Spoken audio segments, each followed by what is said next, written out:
एक घने जंगल को दिखाते हुए एक आदमी पागलों की तरह भाग रहा था, इस उम्मीद में कि शायद उसे इस जंगल से भाग निकलने का कोई रास्ता मिल जाए। लेकिन ये जंगल इतना घना था कि यहाँ से बाहर जाने का कोई रास्ता नहीं नजर आ रहा था। यह आदमी सूरज को देखते हुए आगे बढ़ता है, लेकिन अब सूरज भी धीरे धीरे ढल रहा था, मगर इस आदमी ने भागना नहीं छोड़ा। भागते भागते एक पॉइंट आया जहाँ एक बोर्ड पर लिखा हुआ था पॉइंट ऑफ नो रिटर्न, यानी वहाँ से कोई वापस नहीं जा सकता। साथ ही इस बोर्ड पर नंबर 108 भी लिखा हुआ था। ये देखकर वो और भी ज्यादा परेशान हो जाता है। धीरे धीरे अंधेरा और बढ़ने लगा और पूरे जंगल में एक अजीब सा खौफ फैल गया। तभी अचानक एकदम से सारे परिंदे उड़कर वहाँ से चले जाते हैं। इस आदमी के कई मील के सफर के बाद भी उसे पूरे जंगल में कोई भी एक जंगली जानवर नहीं दिखाई दिया। न जाने ऐसा क्या था जिसे जंगली जानवर भी डर रहे थे। डर के मारे वह आदमी और भी तेजी से भागने लगा, लेकिन कई घंटों का सफर करने के बाद वह आदमी अचानक एक जगह पर आकर रुक गया और उसके चेहरे पर मायूसी छा गई, क्योंकि उसके सामने वही 108 नंबर वाला साइन बोर्ड था जिस पर लिखा हुआ था पॉइंट ऑफ नो रिटर्न। अब आदमी को समझ आया कि चाहे मैं जितना भी भागूं पर इस जंगल से निकल नहीं सकता, इसलिए अब वो वहाँ छुपने की जगह ढूंढने लगा। लेकिन वहाँ उसे छुपने के लिए कोई सेफ जगह नहीं मिली, इसीलिए अब वो पेड़ के ऊपर चढ़ जाता है। पर तभी उस पेड़ की टहनी टूट गई, जिससे वो आदमी काफी ऊंचाई से नीचे जमीन पर आ गिरा। पेड़ से गिरने के बाद वो बहुत ज्यादा जख्मी हो चुका था, उसे काफी गहरी चोटें आई। इससे पहले कि वो बेहोश हो जाता तभी अचानक जमीन हिलने लगी और अजीब सी गुराने की आवाजें आने लगी। वो आवाजें सुनकर आदमी के गले में सांसें अटक गई। तभी अचानक कोई उसे खींच कर ले गया। खींचने वाला कौन था ये नहीं दिखाया गया, लेकिन हमें उस आदमी की दर्द भरी चीखें सुनाई दी गई। इस इंसिडेंट के 6 दिन बाद हमें शहर में मीना नाम की एक लड़की को दिखाया जाता है जो एक बर्ड शॉप में काम करती है। तभी उसका बॉस आता है और मीना को एक गोल्डन पैरेट को शहर से दूर एक जू में डिलीवर करने का ऑर्डर देता है। मीना बॉस की बात को मानते हुए अब उस पैरेट को डिलीवर करने जाती है। मीना गाड़ी में बैठकर अपने मोबाइल में उस जू का लोकेशन सेट कर लेती है और अपने सफर पर निकल पड़ती है। शहर से बाहर निकलने के बाद वो एक बोर्ड पर बहुत सारे लोगों के मिसिंग फोटोज देखती है, यानी वहाँ पर कई सारे लोग गायब हो चुके थे। लेकिन मीना उन पर ज्यादा ध्यान नहीं देती और आगे बढ़ने लगती है। आगे बढ़ते दौरान मीना शॉर्टकट लेते हुए जंगल के रास्ते से गुजरती है ताकि वो जल्दी से इस पैरेट को जू तक डिलीवर कर दे। और वो पहुंच गई जंगल के बीचों बीच। ये वही जगह है जहाँ हम पहले एक आदमी को गायब होते देख चुके हैं। वहाँ आकर मीना बुरी तरह से फंस चुकी थी। वो अपने मोबाइल पर मैप देखती है, लेकिन वहाँ मोबाइल के सिग्नल नहीं आ रहे थे और उसके कार का रेडियो भी काम नहीं कर रहा था। मीना अब वहाँ से वापस निकलने लगी, लेकिन अब उसे वहाँ से बाहर निकलने का रास्ता समझ नहीं आ रहा था। थोड़ी देर बाद मीना की गाड़ी भी खराब हो गई। मीना गाड़ी से बाहर निकलती है और उसे सामने लगा हुआ वही पॉइंट ऑफ नो रिटर्न वाला बोर्ड दिखाई देता है। मीना को कुछ समझ नहीं आता, इसीलिए वो पैरेट के पिंजरे को हाथ में लेकर आसपास मदद ढूंढने आगे चली जाती है, लेकिन वहाँ आसपास किसी भी मदद का नामो निशान तक नहीं था। उसके बाद वो वापस उस जगह पर लौट आती है जहाँ उसने अपनी गाड़ी खड़ी की थी, लेकिन वहाँ से उसकी गाड़ी गायब हो चुकी थी। ये देखकर वो बहुत ज्यादा परेशान हुई। उसे लगा कि शायद वो उस जगह पर नहीं आई है जहाँ उसकी गाड़ी खड़ी थी, बल्कि ये किसी दूसरी जगह पर आ गई है और उसकी गाड़ी कहीं दूसरी जगह में खड़ी है, क्योंकि इस जंगल का हर एक पॉइंट एक ही जैसा दिखाई दे रहा था। अब अंधेरा भी गहरा होता जा रहा था। एकदम से पहले की तरह ही सभी परिंदे इन पेड़ों से उड़ जाते हैं। मीना को अब डर लगने लगा था, क्योंकि जमीन भी जोर जोर से हिल रही थी। मीना को वहाँ आसपास किसी के होने का एहसास होता है। तभी अचानक मीना को दूर किसी का साया नजर आया। मीना भागते हुए उसके पीछे आई, पर उसे वहाँ कोई भी नहीं मिला। तभी अचानक मीना को एक बूढ़ी औरत भागते हुए दिखाई दी। मीना भी दौड़कर उसका पीछा करने लगी। वो उससे मदद मांग रही थी, लेकिन वो औरत रुकती नहीं, तेजी से भागती रहती है। एक बार फिर मीना इस बूढ़ी औरत का पीछा करती है। अचानक वो बूढ़ी औरत फिर से गायब हो गई। मीना जब उसे ढूंढते हुए और आगे बढ़ी तो उसे दूर जंगल में एक बड़ा सा कमरा दिखाई दिया। वो बूढ़ी औरत उस कमरे के दरवाजे को खोलकर मीना से कहती है, अगर जिंदा रहना चाहती हो तो जल्दी से अंदर आओ। ये सुनते ही मीना बिना सोचे समझे दौड़ते हुए उस कमरे की तरफ गई। मीना के अंदर आते ही उसने गेट को लॉक कर दिया। मीना देखती है कि ये कोई अजीब सा कमरा है जिसमें एक बहुत बड़ा सा मिरर लगा हुआ था। उस बूढ़ी औरत के साथ यहाँ 2 और लोग भी थे। मीना घबरा कर उन लोगों से पूछती है ये कौन सी जगह है। इस पर उस बूढ़ी औरत ने जवाब दिया कि इस जगह को हम दी कोब कहते हैं। मेरा नाम है मैडलन, ये लड़की है कियारा और इस लड़के का नाम है डेनियल। बूढ़ी औरत मीना से कहती है कि अभी बातचीत का वक्त नहीं है, तुम जल्दी से हमारे साथ मिरर के सामने खड़ी हो जाओ, क्योंकि कोई हमें देखने आने वाला है। मीना पूछती है आखिर हमें कौन देखने आ रहा है, तो वो बूढ़ी औरत उससे कोई जवाब नहीं देती। एकदम बाहर से अजीब सी आवाजें आने लगी। मीना डर के मारे पूछती है कि ये आवाज किस चीज की है, तो कियारा मीना को बताती है कि इन्हें हम वॉचर्स कहते हैं। वे शीशे के दूसरी ओर से हमें देख रहे हैं, पर हम उन्हें नहीं देख सकते। वे हर रात सूरज ढलने के बाद यहाँ आते हैं और हमें देखते रहते हैं जब तक सुबह का सूरज नहीं निकल आता। तभी शीशे के दूसरी तरफ से शोर आने लगा। मीना पूछती है ये शोर कैसा है। उस बूढ़ी औरत ने बताया कि वॉचर्स तुम्हारे आने से खुश हैं, तुम्हें यहाँ देखकर तालियां बजा रहे हैं। मीना बुरी तरह से कंफ्यूज थी। वो जल्द से जल्द यहाँ से निकलना चाहती थी। मैडलन जिन्हें वॉचर्स कह रही थी, न तो अब तक मीना ने उन्हें देखा और न ही किसी और ने देखा था। रात गुजर जाती है। सुबह होने पर ये लोग उस जगह से बाहर निकल आते हैं। मैडलन बताती है कि वे वॉचर्स सिर्फ रात में ही बाहर निकलते हैं, दिन के वक्त हम लोग जंगल में आजाद घूम सकते हैं। मीना रात भर यही सोच रही थी कि कब सुबह होगी और जल्दी से मैं इस जंगल से बाहर निकल जाऊं, इसीलिए वह फौरन जंगल से बाहर निकलने का रास्ता ढूंढने लग जाती है। तब मैडलन बाकी सबको उसे रोकने से मना कर देती है, जैसे कि वह जानती हो कि मीना इस जंगल से बाहर नहीं निकल सकती और वह जरूर वापस आएगी। बस मीना को जाते हुए मैडलन बताती है कि तुम्हारा यह फैसला अच्छा नहीं है, इस जंगल से बाहर निकलने का कोई रास्ता नहीं है। रात होने से पहले हमें इस घर में वापस आना पड़ता है। अगर तुम लेट हो गई तो तुम अपनी जान से हाथ धो बैठोगी। मीना किसी की बात नहीं सुनती और अपने पैरेट को लेते हुए तेजी से आगे बढ़ती है। थोड़ा सा आगे बढ़ने पर उसे वही पॉइंट ऑफ नो रिटर्न वाला साइन दिखाई देता है। उसे देखकर वो घबरा तो गई, लेकिन उसने हिम्मत नहीं हारी और सूरज को देखकर सूरज की डायरेक्शन में आगे बढ़ती रही, पर जंगल से निकलने में कामयाब नहीं हो सकी। आगे चलकर रास्ता ही खत्म हो गया। मीना ने देखा कि वो एक पहाड़ के टॉप पर खड़ी है, जहाँ से आगे दूर दूर तक जंगल के सिवा कुछ भी नहीं था। इसीलिए वो मायूस होकर नीचे बैठ जाती है। तभी अचानक उसके कंधे पर किसी ने हाथ रखा। वो डर गई और जब उसने पीछे मुड़कर देखा तो वो बूढ़ी औरत मैडलन थी। यहाँ मैडलन उसे हौसला देती है और कहती है कि सिर्फ तुम ही नहीं जिसने यहाँ से निकलने की कोशिश की और हार गई, हम भी तुम्हारी तरह ही हार कर यहाँ रुके हैं। यहाँ से बाहर निकलने का कोई रास्ता नहीं, चलो मैं तुम्हें कुछ दिखाती हूँ। मैडलन मीना को जंगल की तरफ लेकर जाती है। मैडलन मीना से कहती है ये जंगल एक शिकारी है और हम सब उसका शिकार, अगर जिंदा रहना चाहती हो तो हमारे साथ ही रहो। मैडलन उसे पॉइंट ऑफ नो रिटर्न वाले काफी सारे साइन बोर्ड दिखाती है जो कि जंगल के चारों तरफ गोल घेरे में लगे थे और उनके बीच में था उनका कमरा। मैडलन बताती है कि ये हमारे घर से आधे दिन के फासले पर लगे हैं, अगर इसे आगे गई तो वापस लौटना मुश्किल हो जाएगा, इसलिए कभी भी यह तुम्हें नजर आए तो तुम इन्हें इग्नोर मत करना। मीना पूछती है ये सब किसने बनाया, तो वो जवाब देती है ये एक प्रोफेसर ने बनाया है, लेकिन अब तक उसे किसी ने देखा नहीं। अब रात हो जाती है। ये लोग वापस उस घर के अंदर आ जाते हैं। हर रात वॉचर्स उन्हें देखने के लिए आते थे। आज कियारा नामी लड़की उनके सामने डांस करती है और कहती है ये सब उन्हें पसंद है। ऐसा नहीं था कि इन चारों को हर रात वॉचर्स के सामने खड़ा ही रहना पड़ता था। ये लोग जो चाहते वह कर सकते थे, बस ये लोग उनकी तरफ अपनी कमर नहीं कर सकते थे। ऐसा करने पर वो लोग बहुत ज्यादा गुस्सा हो जाते थे। रात में तो उन्हें सिर्फ वॉचर्स का मसला था, लेकिन दिन में भी उन्हें बहुत मुश्किलों का सामना करना पड़ता था। ये लोग जंगल से हर रोज अपना पेट भरने के लिए कुछ न कुछ शिकार करके लाते थे, जिससे उनका गुजारा हो जाता। अगले दिन कियारा और मीना दोनों जंगल में शिकार करने जाती हैं, मीना कियारा से पूछती है कि आखिर ये वॉचर्स चाहते क्या। कियारा बताती है मुझे भी कुछ खास नहीं पता, लेकिन मैडलाइन कहती है कि ये वॉचर्स हमें देखते हैं, हमें ऑब्जर्व करते हैं, लेकिन अगर हमने वॉचर्स को देखा तो हम पागल हो जाएंगे क्योंकि वॉचर्स बहुत ही खूंखार दिखते हैं। कियारा अब उसे एक गड्ढा दिखाती है और कहती है ऐसे बहुत से गड्ढे इस जंगल में मौजूद हैं। दिन के वक्त सारे के सारे वॉचर्स उन गड्ढों में रहते हैं और रात में वो यहाँ से बाहर निकल आते। दिन के वक्त ये लोग इसलिए बाहर नहीं आ सकते क्योंकि सूरज की रोशनी उनकी स्किन जलाती है। कियारा मीना को बताती है कि वो 5 महीने पहले अपने पति के साथ इस जंगल में आई थी और तब से वो दोनों यहाँ फंसे हुए थे और आज से 6 दिन पहले मेरा पति जंगल में रास्ता ढूंढने निकला है। मुझे उम्मीद है कि वो जरूर वापस आएगा और हम सबको यहाँ से सेफली ले जाएगा। यहाँ हमें मालूम होता है कि असल में कियारा का हस्बैंड वही आदमी था जिसे हमने मूवी के स्टार्ट में देखा था, जिसे कोई यहाँ से खींच कर ले गया और अब वो मारा जा चुका है। इस तरह से बातें करते हुए ये दोनों कमरे के पास वापस लौट आए। यहाँ मैडलिन ने मीना को 3 रूल समझाती है जिंदा रहने के लिए। सबसे पहला ये कि वो रात के वक्त घर का दरवाजा नहीं खोलेगी, दूसरा रात में वो आईने की तरफ अपनी कमर नहीं करेगी और तीसरा ये कि दिन के वक्त वो उन गड्ढों के पास नहीं जाएगी और जितना हो सके रोशनी में रहेगी। जब तक तुम इन रूल्स को फॉलो करोगी तब तक तुम जिंदा रहोगी। लेकिन मीना को मैडलाइन की बातों पर बिल्कुल भी भरोसा नहीं होता। अब उस रात मीना इन वॉचर्स के बारे में जानना चाहती थी, इसीलिए वो शीशे के साथ कान लगाकर आवाजें सुनने की कोशिश करती है। जब उसे कुछ सुनाई नहीं देता तो मीना को मैडलिन की बताई गई वॉचर्स की बातें फेक लगने लगती हैं। इसलिए वह रूल्स को तोड़ते हुए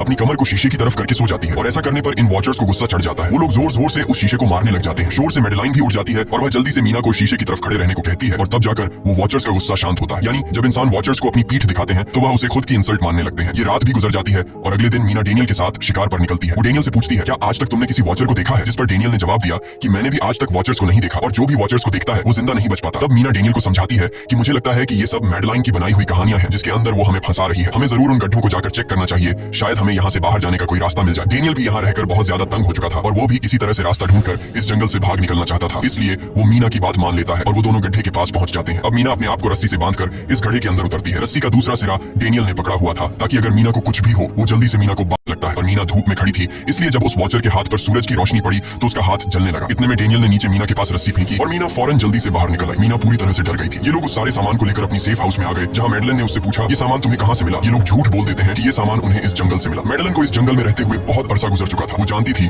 कि ये सामान उसे जंगल से नहीं बल्कि एक गड्ढे से मिला होगा। वो मीना से पूछती है बताओ तुमने गड्ढे के अंदर क्या देखा, लेकिन मीना उसे कुछ नहीं बताती। ये लोग बहुत खुश थे कि आज रात ये लोग वॉचर्स को देख पाएंगे क्योंकि मीना को गड्ढे के अंदर एक कैमरा मिला था। डेनियल किसी तरह जुगाड़ करके उस कैमरा को टीवी के साथ अटैच कर लेता है ताकि ये लोग भी टीवी पर वॉचर्स को देख पाए। मैडलिन बार बार उन्हें समझाती है कि ये तुम लोग गलत कर रहे हो, लेकिन ये दोनों उसकी एक बात भी नहीं सुनते। आज रात ये लोग वॉचर्स के इंतजार में बैठे थे ताकि उन्हें वो देख पाए, लेकिन काफी रात होने के बावजूद भी आज कोई वॉचर उन्हें देखने नहीं आया और अब कुछ देर बाद उनके साथ कुछ अजीब सा होने वाला था। ये लोग बातचीत में मसरूफ थे कि तभी उनका दरवाजा खटखटाया जाता है, यानी दरवाजे पर किसी ने दस्तक दी। उन्होंने जल्दी से टीवी की तरफ देखा तो वहां उन्हें इंसानी टांगे दिखाई दे रही थी। बाहर जो कोई भी था वो कियारा के हस्बैंड की आवाज में बात कर रहा था और वो जल्दी से दरवाजा खोलने को कह रहा था। कियारा को लगा कि जरूर उसका हस्बैंड यहाँ से बाहर निकलने का रास्ता ढूंढ आया है। वो जल्दी से उठकर दरवाजा खोलने के लिए जाती है, लेकिन मैडलिन बीच में आकर दरवाजा खोलने नहीं देती। वो कहती है कि मैं जानती हूँ बाहर तुम्हारा हस्बैंड नहीं है, क्योंकि मैडलिन जानती थी कि रात के इस अंधेरे में कोई भी इंसान इस कमरे तक नहीं पहुंच सकता। लेकिन कियारा को मैडलिन की बातों पर यकीन नहीं होता और वो दरवाजा खोलने की कोशिश करती है, जिसके बाद मैडलिन कियारा से कहती है कि वो तुम्हें फंसा रहा है, तुम उसका इम्तिहान ले लो, तुम उसे कोई ऐसी बात पूछो जिसके बारे में सिर्फ तुम या तुम्हारा हस्बैंड जानता हो। कियारा बाहर खड़े हुए इंसान से एक किताब के बारे में सवाल करती है जिसके बारे में उसे पता होना चाहिए था, लेकिन जब बाहर खड़ा हुआ इंसान कोई जवाब नहीं देता तो ये समझ जाते हैं कि ये वॉचर ही है। ये लोग जब दरवाजा नहीं खोलते तो वॉचर उनके बाहर लगाए हुए कैमरा को तोड़ देता है और यहाँ हमें एक बात पता चलती है कि वॉचर्स इंसान के रूप में भी खुद को बदल सकते हैं। वॉचर्स उनकी इस हरकत पर बहुत ज्यादा गुस्सा हो गए थे। वे बहुत तेजी से शीशे को मारने लगे जिससे शीशे में एक बड़ा क्रैक भी आ जाता है, लेकिन यहाँ मैडलिन समझदारी दिखाते हुए सबको लाइन से शीशे की तरफ खड़ा कर देती है जिससे वॉचर्स का गुस्सा थोड़ा बहुत ठंडा हो जाता है और वे वहां से चले जाते हैं। अब यहाँ मीना मैडलिन को बताती है कि हमने गड्ढे में से ये सारा सामान चुराया था। ये सुनकर मैडलिन बहुत ज्यादा गुस्सा हो जाती है कि तुम लोगों ने दूसरा रूल भी तोड़ दिया। अगली सुबह मैडलिन उस गड्ढे से लाया हुआ सारा सामान उठाकर वापस उसी गड्ढे में फेंक देती है जिससे उन वॉचर्स का गुस्सा थोड़ा शांत हो जाता है। मगर अब इन लोगों को जंगल में बहुत ही ज्यादा अजीब चीजें दिखाई देना चालू हो गई थी और उसका सबसे ज्यादा असर डेनियल पर होता है। डेनियल अचानक बात बात पर बहुत ज्यादा गुस्सा करने लग जाता है। दूसरी तरफ कियारा, जिससे पहले उम्मीद थी कि उसका हस्बैंड जिंदा है और वो यहाँ आकर उसे यहाँ से बचा लेगा, लेकिन अब उसे पता चल चुका था कि उसका हस्बैंड अब वापस नहीं आएगा, जिसकी वजह से वह अंदर ही अंदर पूरी तरह से टूट चुकी थी और वो डिसाइड करती है कि वह वॉचर्स के इन गड्ढों में कूद कर अपनी जान दे देगी क्योंकि अब उसके पास जीने की कोई वजह नहीं रही। वह ऐसा करने ही वाली होती है कि मीना आकर उसे बचा लेती है। इसी बीच हम देखते हैं कि डेनियल मैडलिन की तरफ अजीब तरह से देख रहा होता है और वह गुस्से में आकर मैडलिन को पेड़ के साथ बांध लेता है। डेनियल ने कहा कि अब मैं इस बुढ़िया के कोई रूल्स नहीं मानूंगा, अब यहाँ सिर्फ मेरी बात मानी जाएगी। अब रात होने वाली थी, इसलिए डेनियल कमरे की तरफ भागा और कियारा भी उसके पीछे भागी, लेकिन मीना मैडलिन के पास आई और उसकी रस्सियां खोलने लगी। दूसरी तरफ डेनियल ने कियारा को लेकर कमरे का दरवाजा अंदर से बंद कर दिया और मीना और मैडलिन को बाहर वॉचर्स के लिए छोड़ दिया। मीना और मैडलिन डेनियल से दरवाजा खोलने के लिए गिड़गिड़ाते रहे। डेनियल से रिक्वेस्ट करते हैं कि प्लीज दरवाजा खोल दो, लेकिन डेनियल ने दरवाजा नहीं खोला। अब बाहर चारों तरफ अंधेरा छा गया और वॉचर्स के आने का टाइम हो गया, इसलिए अब मजबूरन उन्हें अपनी जान बचाने के लिए एक घने पेड़ के नीचे रहकर छिपना पड़ा। थोड़ी देर बाद उन्हें वॉचर्स की गुराने की आवाजें आने लगी। इस टाइम मीना और मैडलिन के साथ हमें भी उन वॉचर्स की एक झलक दिखाई जाती है। ये लोग लंबे पतले और खतरनाक थे। सब अपने अपने गड्ढों से निकलकर इंसानों को देखने के लिए उस सेफ रूम तक पहुंचते हैं और जब ये लोग देखते हैं कि मीना और मैडलिन वहां नहीं है तो वो उनको खाने के लिए जंगल में ढूंढने लग जाते हैं और जब ये वॉचर्स दूर जाते हैं तो मौके का फायदा उठाते हुए ये दोनों फिर से सेफ रूम तक आ जाते हैं और डैनियल से रो रो कर दरवाजा खोलने को कहते हैं। इस बार डैनियल के दिल में रहम जाग जाता है और वो उनके लिए दरवाजा खोल लेता है। अब अंदर जाने के बाद पहले तो मैडलिन डैनियल पर गुस्सा करती है और फिर इन सबको शीशे के सामने खड़ा करके वॉचर्स के बारे में कुछ बातें बताती है। मैडलिन ने कहा कि अब तक हम बहुत से रूल्स तोड़ चुके हैं, इसलिए मुझे नहीं लगता कि इस बार वॉचर्स हमें माफ करेंगे। मैं तुम लोगों को वॉचर्स के बारे में कुछ सच्चाई बताना चाहती हूँ। दरअसल मैं जब यहाँ पहली बार आई थी तो मैंने कुछ ऐसा देखा जिससे मेरे होश उड़ गए। मैंने अपना ही एक डुप्लीकेट देखा। असल में वो एक वॉचर था जो मेरा रूप लेने की कोशिश कर रहा था। हालांकि उसकी आंखें और बाल बिल्कुल परफेक्ट नहीं थे। मीना ने पूछा कि आखिर ये वॉचर्स हैं क्या चीज, जिस पर मैडलिन ने जवाब दिया कि ये सारे क्रीचर्स फेरीज हैं जो किसी जमाने में इंसानों के साथ मिलकर रहते थे। फेरीज पंखों वाले एक जादुई जीव थे, लेकिन वक्त गुजरने के साथ इंसानों को फेरीज की शक्तियों से डर लगने लगा। इसीलिए इंसानों ने फेरीज को खत्म करने का सोचा। इंसानों की तादाद ज्यादा थी, इसलिए फेरीज इंसानों का मुकाबला नहीं कर पाए। इंसानों ने इन फेरीज को जंगल में एक बहुत बड़े गड्ढे के अंदर कैद कर लिया और उन्हें श्राप से हमेशा हमेशा के लिए इस गड्ढे में बंद कर दिया। उसके बाद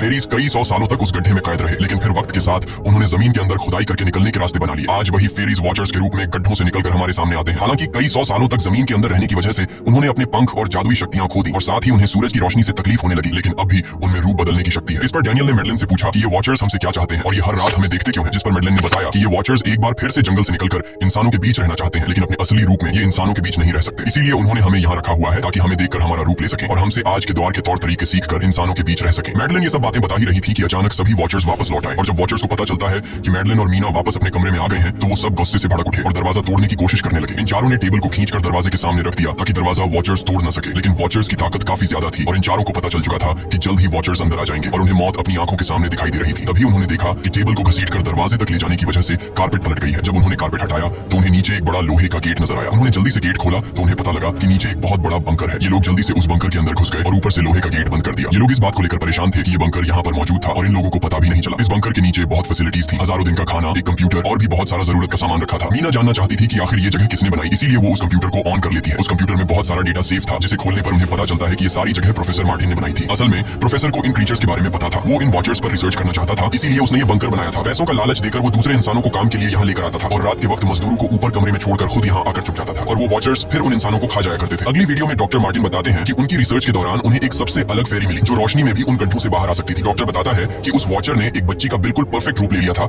जिसे कोई पहचान नहीं सकता था। वो बहुत अच्छी थी, उसने डॉक्टर मार्टिन को मारा नहीं। डॉक्टर मार्टिन उसे यहाँ ले आया। तभी प्रोफेसर ने कैमरा को दूसरी तरफ मोड़ा। तब उन्होंने देखा कि प्रोफेसर ने उस छोटी सी बच्ची के रूप में आए वो क्रीचर को पिंजरे में कैद कर लिया है। पता नहीं डॉक्टर उसके साथ कौन सा एक्सपेरिमेंट करने वाला था। उस कंप्यूटर में बहुत सी वीडियोस थी और हर वीडियो में कुछ न कुछ बताया हुआ था। मीना बस ये जानना चाहती थी कि आखिर में क्या हुआ, इसीलिए वो सबसे आखिरी वीडियो प्ले करती है जिसमें वह देखती है कि प्रोफेसर खुद को और उस फेरी को मारने वाले हैं। मरने से पहले वह इस जंगल में फंसे हुए लोगों के लिए यहाँ से निकलने का रास्ता बता देता है और कहता है कि शाम में जिस डायरेक्शन में परिंदे भागते हैं उस डायरेक्शन में भागने से वे लोग इस जंगल से निकल सकते हैं। उसने इस रिकॉर्डिंग मैसेज में कहा था कि अगर कोई इस जंगल से निकलने में कामयाब हो गया तो यूनिवर्सिटी में जाकर मेरी सारी रिसर्च तबाह कर देना। मैंने यहाँ आकर बहुत बड़ी गलती कर दी। उसके बाद प्रोफेसर ऊपर चले गए और फिर 2 गोलियों की आवाज आई जिससे उन्हें समझ आया कि प्रोफेसर ने पहले उस फेरी को मारा और फिर खुद को गोली मार दी। आज रात ये चारों बहुत खुश थे क्योंकि उन्हें इस जंगल से जान छुड़ाने का रास्ता मिल गया था। अगली सुबह सभी लोग अब बंकर से बाहर निकलते हैं तो देखते हैं कि उनका सेफ हाउस उन वॉचर्स ने पूरी तरह तबाह कर दिया है और आज के दिन उन्हें लाजमी इस जंगल से निकलना होगा वरना ये लोग मारे जाएंगे, क्योंकि रात को अब उनके पास छिपने के लिए कमरा भी नहीं बचा था। ये लोग अब यहाँ जंगल से निकलने के रास्ते में बढ़ने लगते हैं। वो परिंदे जिनके बारे में प्रोफेसर बता रहे थे वे तो शाम को उड़ने वाले थे, लेकिन उन्हें शाम होने से पहले जंगल से बाहर निकलना था। इसलिए मीना अपने पास मौजूद पैरेट को आजाद कर देती है। जिस डायरेक्शन में वह उड़ता है उसी डायरेक्शन में ये लोग चलने लग जाते हैं। चलते हुए रास्ते में ही उन्हें एक कब्र मिली। मैडलिन उस कब्र को देखकर बताती है कि एक वक्त था जब ये लोग इंसानों के साथ रहते थे, लेकिन इंसानों ने उनके साथ बहुत बुरा किया, धोखा किया और उन्हें यहाँ जंगलों में फंसाकर खुद चले गए। कई घंटे सफर करने के बाद ये लोग एक नदी के पास पहुंच गए। वहाँ उन्हें प्रोफेसर का एक बोट मिला जिसको देखकर ये लोग बहुत खुश हुए, लेकिन उनकी खुशी अब कुछ ही देर की मेहमान थी क्योंकि अब अंधेरा हो चुका था और वॉचर्स के आने का वक्त हो गया था। उससे पहले कि ये लोग डॉक्टर मार्टिन की बोट में बैठकर यहाँ से दूर चले जाते तभी उन्हें पीछे से किसी की आवाज आई। जब उन्होंने पीछे मुड़कर देखा तो वो कियारा का हस्बैंड था जो मदद के लिए चिल्ला रहा था। वो बहुत ही जख्मी हालत में था। बाकी सब बोट में बैठ चुके थे, इसलिए डेनियल अकेला उसकी मदद के लिए गया। डेनियल कियारा के हस्बैंड को खींचकर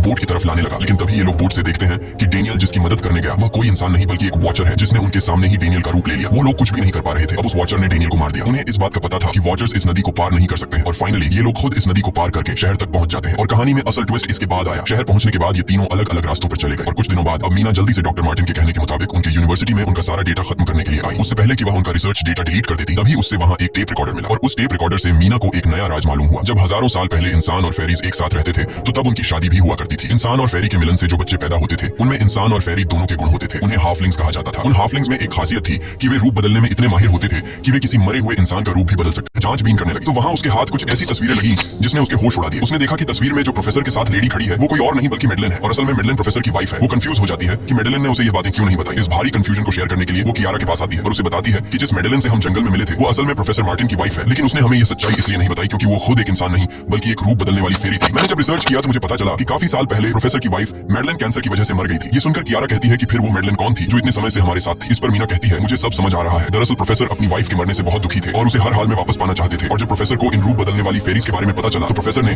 उस रूप बदलने वाली फेरी को पिंजरे में कैद किया, जो एक बच्ची का परफेक्ट रूप लेकर उनके पास आई थी। प्रोफेसर ने अपनी वाइफ की फोटो दिखाते हुए उस फेरी को अपनी वाइफ मैडलिन जैसा बना दिया, क्योंकि वो फेरी बाकी फेरी से अलग थी, वो दिन में भी बाहर आ सकती थी। मीना ने कहा कि मैंने मैडलिन को यहाँ बुला लिया है, हमें किसी तरह से करके उसे वापस जंगल भेजना होगा। तभी एक कार वहाँ आकर रुकी। जब उस कार से जो इंसान उतरा, उसे देखकर मीना के गले में सांस अटक गई। वो कियारा थी, यानी कि अब तक जो मीना के साथ थी वो मैडलिन थी। उसने कियारा का रूप ले रखा था। कियारा जैसे ही घर के अंदर आई, तभी मैडलिन ने कियारा के हस्बैंड के रूप में बदलकर उसे बेहोश कर दिया। मीना ने मैडलिन से कहा, आखिर तुम चाहती क्या हो? जिस पर मैडलिन गुस्से में आकर कहा, मैं फेरीज की सबसे अलग मखलूक हूँ। मेरे सभी साथी बचपन से मुझे चिढ़ाते थे, वो मुझे अपने साथ नहीं रहने देते क्योंकि मैं सबसे अलग थी। मैं उस जंगल में अकेली पड़ चुकी थी और मैं उस जंगल से निकलकर बाहर लोगों के साथ मिलकर रहना चाहती थी। फिर एक दिन प्रोफेसर उस जंगल में आया, उसने मुझे पिंजरे में कैद कर लिया। उसने मुझसे कहा कि अगर मैं उसकी वाइफ का रूप ले लूं तो वह मुझे जंगल से बाहर ले जाएगा। मैंने उसकी बात मान ली। प्रोफेसर ने मुझे मैडलिन की सारी बातें सिखाई और बाद में उस धोखेबाज प्रोफेसर ने मुझे मारने की कोशिश की, लेकिन उससे पहले कि वो मुझे मार पाता, मैंने उसे ही मार डाला। तुम इंसान कभी भी भरोसे के लायक नहीं थे और न ही रहोगे। अब तुम भी मेरी सच्चाई जान चुकी हो, इसलिए तुम्हें भी मरना होगा और तुम्हें मारने के बाद मैं तुम्हारे रूप में इंसानों के बीच रहूंगी। यह कहकर मैडलिन ने मीना का रूप ले लिया और उसका गला दबाकर उसे मारने लगी। तब मीना ने मैडलिन से कहा कि क्या प्रोफेसर ने तुमसे यह नहीं कहा कि तुम क्यों दिन में निकल सकती हो? असल में तुम हाइब्रिड हो, आधी इंसान और आधी फेरी, इसीलिए तुम इंसानों और फेरीज के बीच रह सकती हो। मुझे पता है कि दुनिया में अकेला रहना कैसा होता है, लेकिन तुम अकेली हाफलिंग नहीं हो। तुम्हारे जैसे और भी हाफलिंग्स हैं जो किसी न किसी रूप में इंसानों के बीच रह रहे हैं। इस सच्चाई का पता चलते ही मैडलिन का शरीर अचानक अपने असली रूप में आने लगा। देखते ही देखते उसके पंख निकल आए, जिसके बाद वो मीना को यहीं पर छोड़कर यहाँ से उड़ जाती है। इसके बाद कुछ हफ्तों के बाद का सीन दिखाया जाता है, जहाँ मीना अपनी सिस्टर के साथ रहने लगी है। उसने अपनी सिस्टर को बताया कि शायद वो फेरी अभी भी मेरा पीछा कर रही है। तब मीना की सिस्टर उसे कहती है कि तुम डरो मत, ऐसा कुछ नहीं है। और कहानी के एंड में हम एक छोटी बच्ची को देखते हैं जो कि उस वक्त मीना के घर के नीचे खड़ी थी। ये कोई और नहीं बल्कि मैडलिन थी, जो अब उनकी दुनिया में उस रूप में रह रही है। और इसी के साथ ये कहानी खत्म हो जाती है। अगर आपको ये वीडियो अच्छी लगी हो तो हमारे चैनल को सब्सक्राइब और वीडियो